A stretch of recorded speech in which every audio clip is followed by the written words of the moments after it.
Bom, na semana passada nós conversamos sobre dermatite atópica e é um assunto sobre é algo, não é, doutora Patrícia, que me deixou muito assim, eu fiquei muito impressionada pelo que a senhora falou.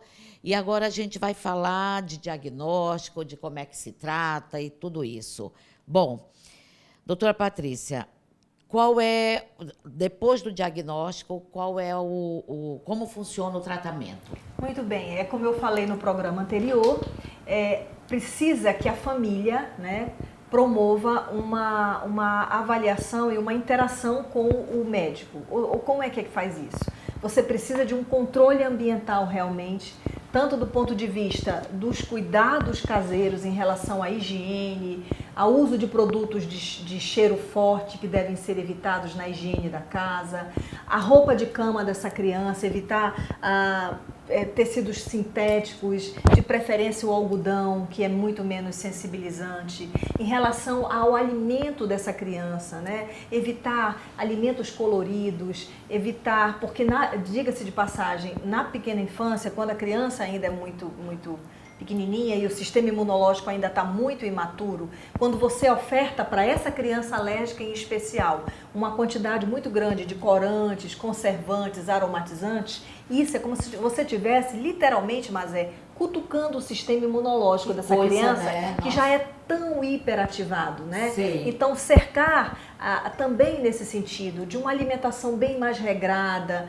evitar alimentos de proteínas pesadas. Quais são? Frutos do mar, porque às vezes até isso entra na alimentação da criança de forma inadvertida. Evitar alimentos coloridos, bolachas com recheios coloridos, isso realmente tem que ser rastreado de uma forma muito eficiente, diga-se de passagem, porque senão você fica minimizando os sintomas sem assim, de uma forma consistente, né? Sem controlar os sintomas. Controlar. Veja que a gente está falando de sistema imunológico, e sistema imunológico não se cura, se controla em termos de hiperatividade, tá? Mas então é uma criança que tem que ser vista de uma forma ampla, né? Pois é, isso que eu ia lhe perguntar, se há necessidade de um acompanhamento psicológico dessa criança? Sim, isso é outro ponto importante. Isso, como eu falei no programa anterior, afeta o seu convívio social, o seu humor. É uma criança que tende a ficar sonolenta porque não dorme bem, né? Não interage bem com as outras crianças porque está o tempo todo irritada pelo prurido. Então, existem quadros, obviamente, mais leves, né? Que talvez não tenham todo esse cortejo clínico que eu estou te citando, mas existem quadros bem severos. E a gente não deve deixar que essas crianças progridam para essas formas mais severas. Então, precisa sim desse acompanhamento psicoterápico, numa boa porcentagem das vezes, claro, principalmente nas formas mais severas, até para que haja uma orientação da família e um acompanhamento mais de perto dessas crianças, entendeu? Eu tenho outra coisa para dizer em relação ao comportamento dessas crianças. Isso é dito na literatura médica de uma forma geral. Elas sabidamente têm parece-me um QI elevado. Elas são crianças muito perspicazes, muito sabidas, muito espertas. Os atópicos têm essa característica. A criança atópica, ela parece ser uma criança talvez mais inteligente, mais esperta. Isso é uma característica do atópico. A gente observa isso no atendimento, na literatura médica, e isso é um dado importante. E que coisa, né? Como é que pode? E a criança deve ter muita vergonha também, né? Fica constrangida, né? porque a pele realmente fica comprometida. Crianças, Exatamente. Doutora, isso pode acompanhar para a vida adulta dessa criança? Então, em alguma porcentagem dos casos, felizmente, após mais ou menos um período de 8, 10 anos, essa criança começa, em algumas situações, a minimizar os sintomas, principalmente se foi feito um acompanhamento médico do ambiente dessa criança, essa orientação alimentar que eu tanto ressaltei. Se isso for visto desde a forma mais precoce, existe sim, uma vez que esse sistema imunológico não foi tão aguçado, tão estimulado durante toda a sua infância, dessa criança começar a, vamos falar assim, dessensibilizar e apresentar cada vez menos reatividade cutânea, tá? Assim como a asma, assim como a rinite, isso não tem cura, mas isso tem controle. A criança pode melhorar ao longo da adolescência e se tornar praticamente normal, sem sintomatologia. Vez por outra, frente a algum alergeno, alguma ativação, ela pode vir sim, a remanifestar os sintomas. Mas existe outra fatia de pacientes que infelizmente apresentam isso durante toda a vida, desde a pequena infância, adolescência e a idade madura, né? São pessoas que têm difícil controle das manifestações, que em geral partem para tratamentos sistêmicos mais agressivos, drogas como imunossupressores, imunobiológicos, drogas de um caráter bem mais intenso para um controle mais eficiente, dada a gravidade dos sintomas.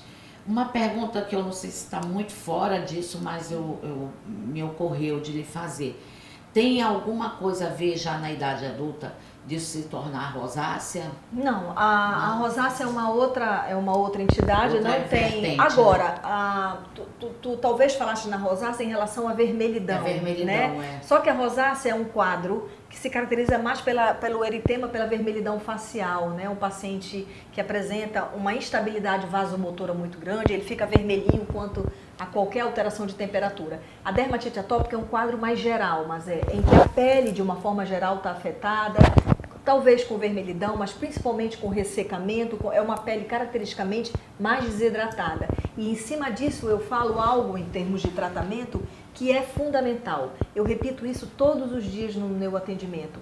O indivíduo atópico, seja ele criança ou adulto, ele precisa ter uma regra de cuidado com a pele. Qual seria essa regra? A regra número 1, hidratar de forma intensiva a sua pele. Existe uma coisa no atópico que a gente precisa destacar aqui para as pessoas saberem, que é a barreira cutânea, a integridade da barreira da pele. A pele do ser humano, ela apresenta uma integridade que promove um bloqueio à penetração de germes, de micro-organismos, e essa troca é feita de uma forma muito correta, natural, quando essa integridade da barreira é preservada.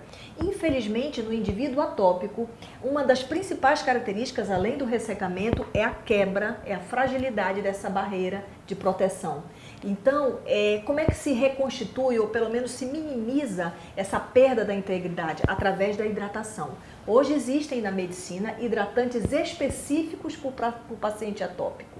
São hidratantes sem cheiro, sem fragrância, né? E sem aromatizantes. E isso deve ser estimulado diariamente. Evitar banhos quentes, evitar banhos muito demorados, porque isso acelera o processo de desidratação. Ou seja, cuidados, hidratar bastante esse indivíduo, cuidados que vão favorecer a melhora da restauração dessa barreira. Doutora, então quero que a senhora olhe aí para a nossa câmera e diga para as pessoas que têm os filhos ou estão passando por essa situação, o que elas devem fazer na hora? Número 1, né? Uma vez reconhecidos os sintomas, que eles não são difíceis, ou seja, a criança com a pele muito ressecada, que não é proporcional à sua faixa etária, a criança que tem coceira muito frequente, aquela coisa repetida e que pode ter cortejos associados com a alergia respiratória, rinite, procure o especialista. Essa criança precisa ser acompanhada em termos de hidratação, de orientação alimentar, né, de alimentação psicoterápica, para que isso realmente não venha a agravar, né, e ela se tornar um adulto com sintomas perenes e permanentes. Eu acho que se você fizer um acompanhamento o mais precoce possível, a chance de você vir a minimizar esses sintomas e a criança ter uma vida normal é muito grande. Então, procurar um especialista. Isso é fundamental. Obrigada, doutora. Mas é um prazer, estamos à disposição sempre. Não sai daí, eu volto já.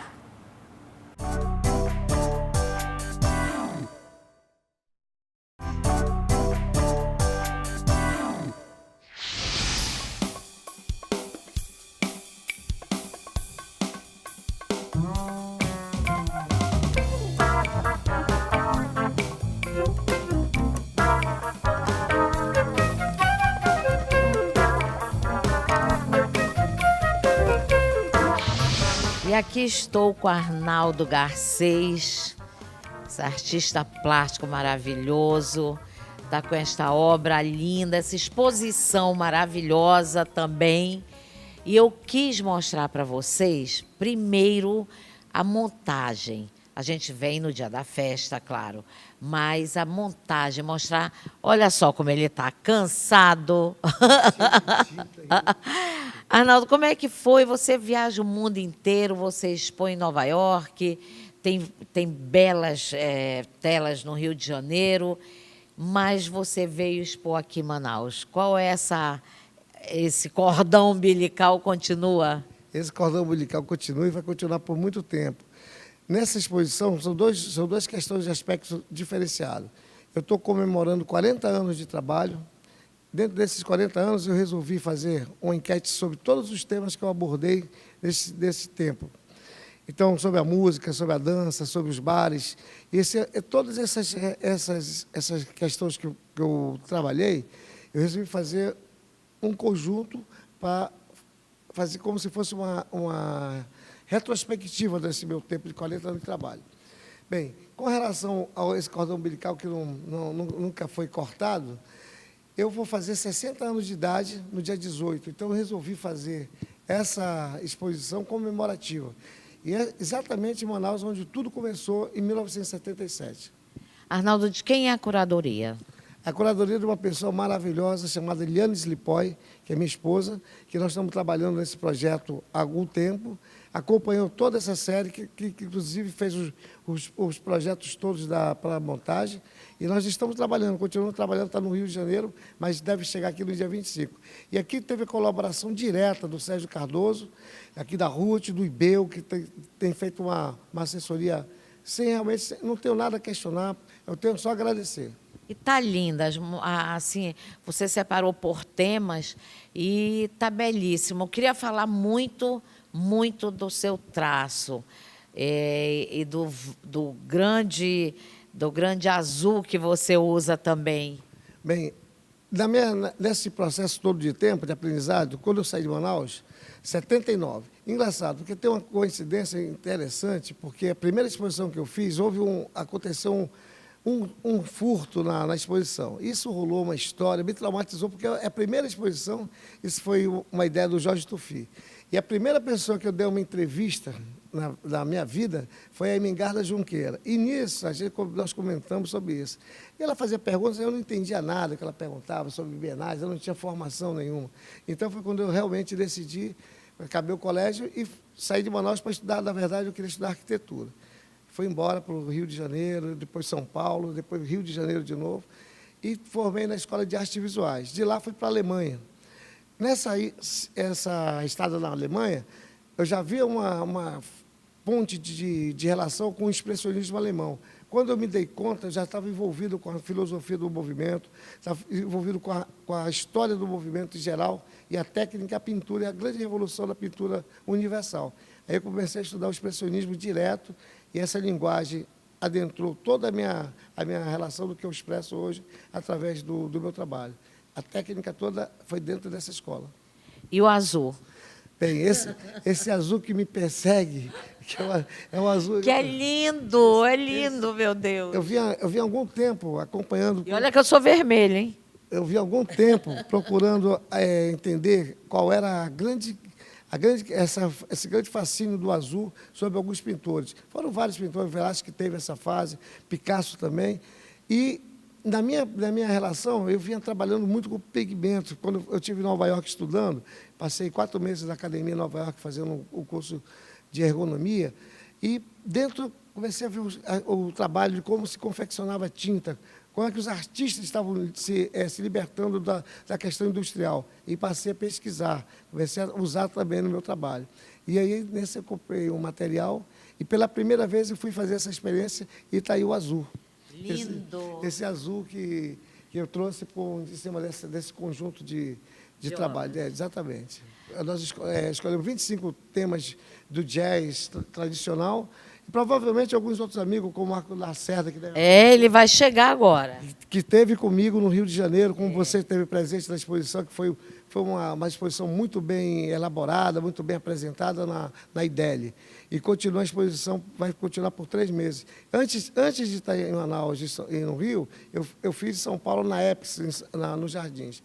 Então, eu quero convidar as pessoas, que a exposição fica do dia 18 até o dia 10 de maio. Mas seria importante que as pessoas viessem sem essa questão, não precisa ser simplesmente convidado. Vocês todos são convidados, vem conhecer a Galeria do Ibeu, que é uma galeria lindíssima, talvez o melhor espaço dentro de Manaus. Obrigada. E daqui a pouco eu converso com a Ruth Alencar Peixoto. Me aguarda, não sai daí.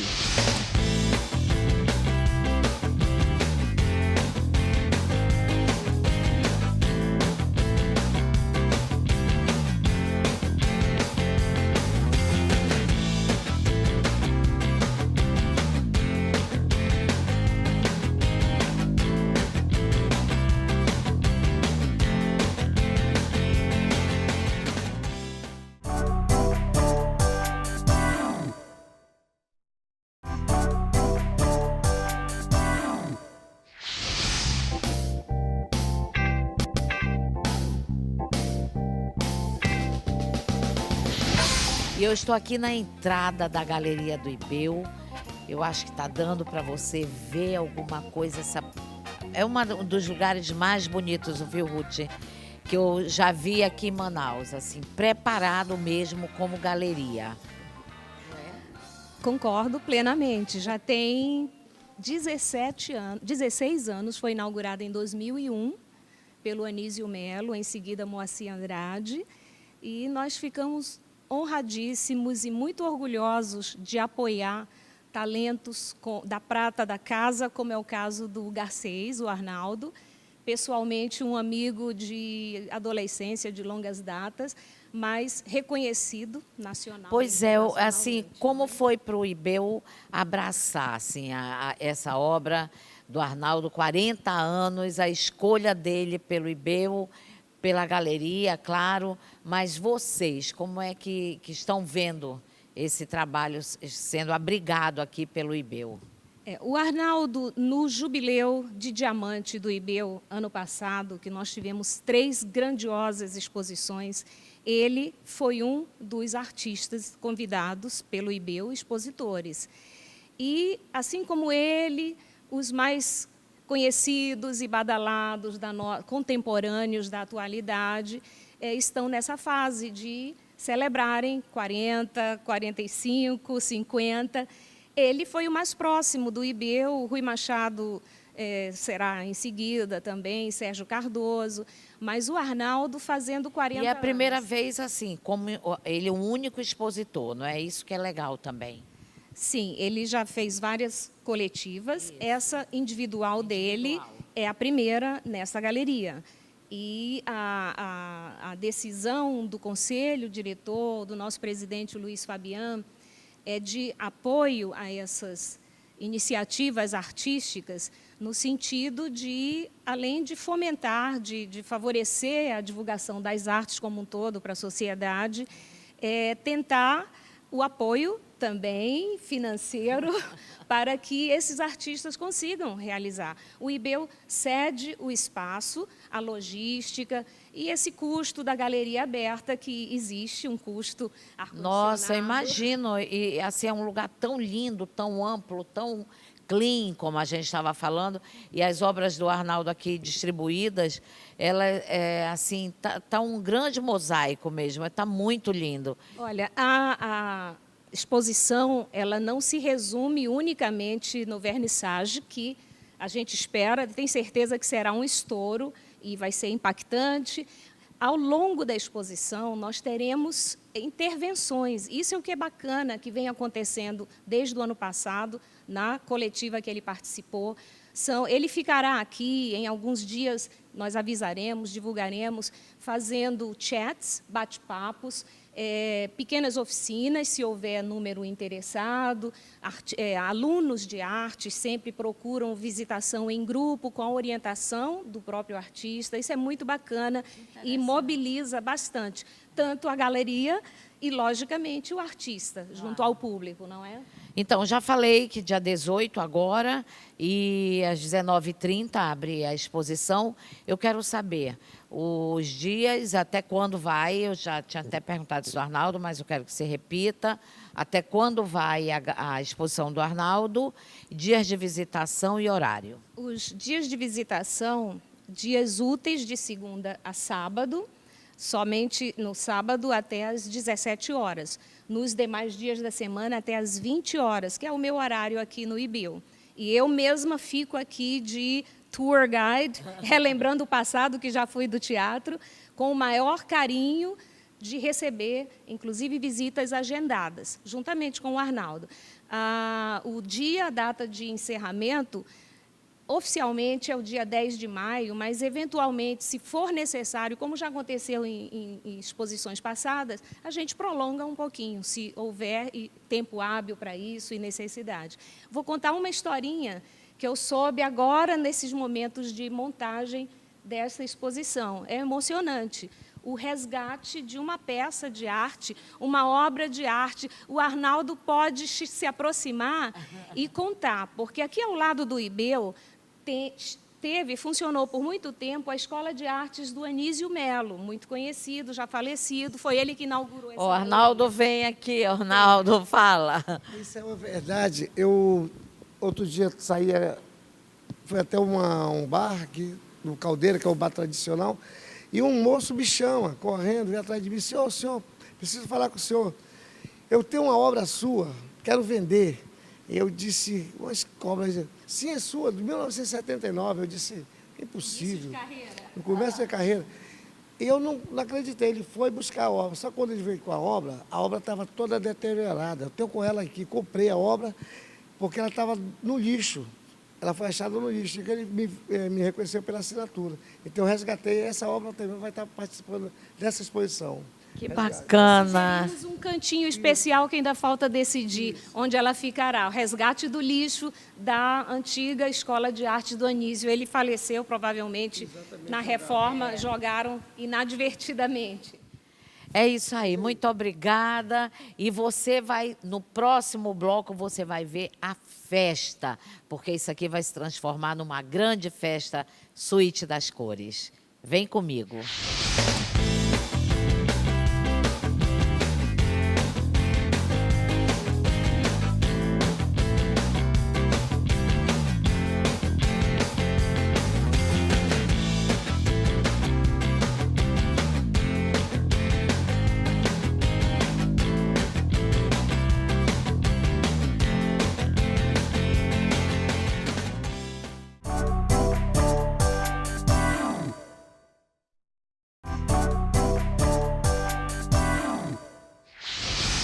Olha só, acompanhei de perto toda essa exposição, desde o nascedouro. Isso em dezembro, no Rio de Janeiro, quando Arnaldo Garcês, me convidou para fazer assessoria de imprensa desta maravilha que são os quadros que retratam os 40 anos dele de profissão e 60 anos de idade, Suíte das Cores.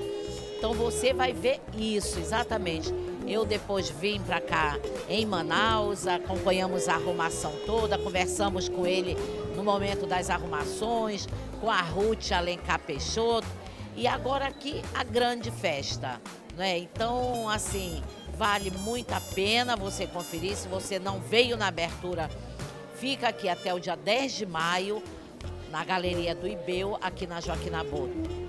Vem, você vai amar esta festa de cores. Vale a pena.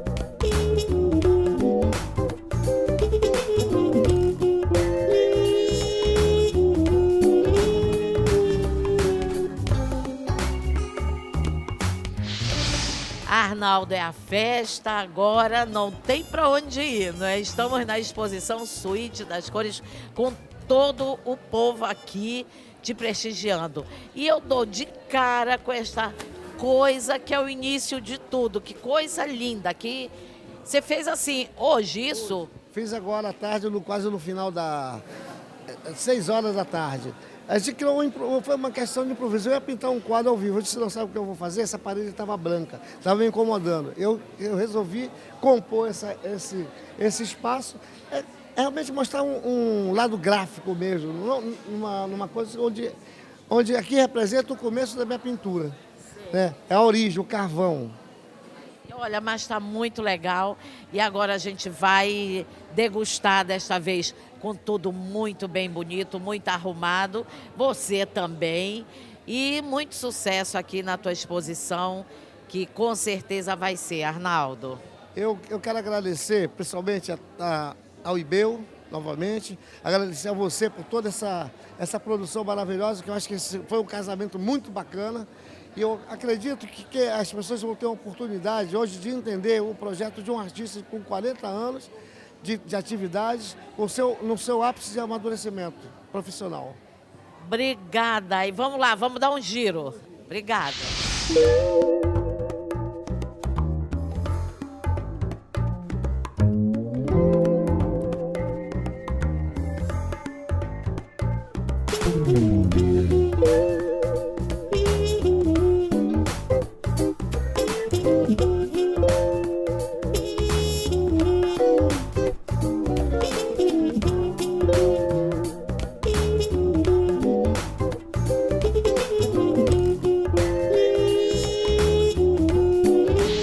Fabian, presidente da diretoria executiva do IBEU, qual a sua sensação com uma exposição tão maravilhosa, tão bonita quanto essa do Arnaldo, a Suíte das Cores?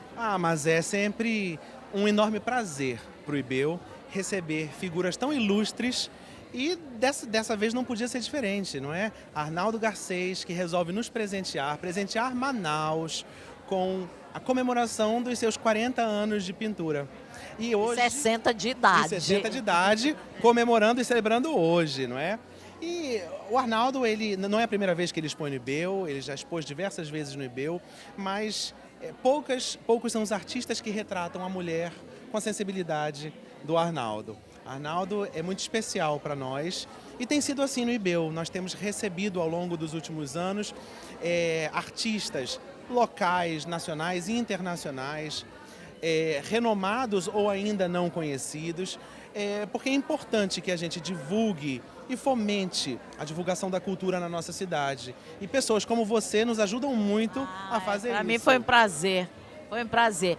Eu fiquei sabendo, inclusive pela Ruth, que o Arnaldo Garcês, eles têm, inclusive, passe livre na embaixada nos Estados Unidos para expor. A gente sabe que ele já expôs na Alemanha, Nova York, e eu queria que você comentasse dessa importância de um artista amazonense, não é, ter um passe, ser credenciado a expor na embaixada nos Estados Unidos. É verdade. Na verdade, o IBEU, enquanto um centro binacional, tem acesso livre à embaixada dos Estados Unidos, especialmente no Departamento de Estado que cuida da questão da cultura e das artes. E Arnaldo já expôs em diversos lugares. E para a gente, como eu te disse, é um motivo de orgulho. Agora, é interessante a gente colocar que as exposições que o Arnaldo tem feito no Brasil atingem, inclusive, grandes empresas. E assim, o IBEU não ajuda a divulgar o Arnaldo. O IBEU se enobrece, se dignifica com a presença do Arnaldo. Muito obrigada e vamos aproveitar a festa, né? Vamos aproveitar, querida. Muito que tá obrigado. linda a festa. Vem comigo.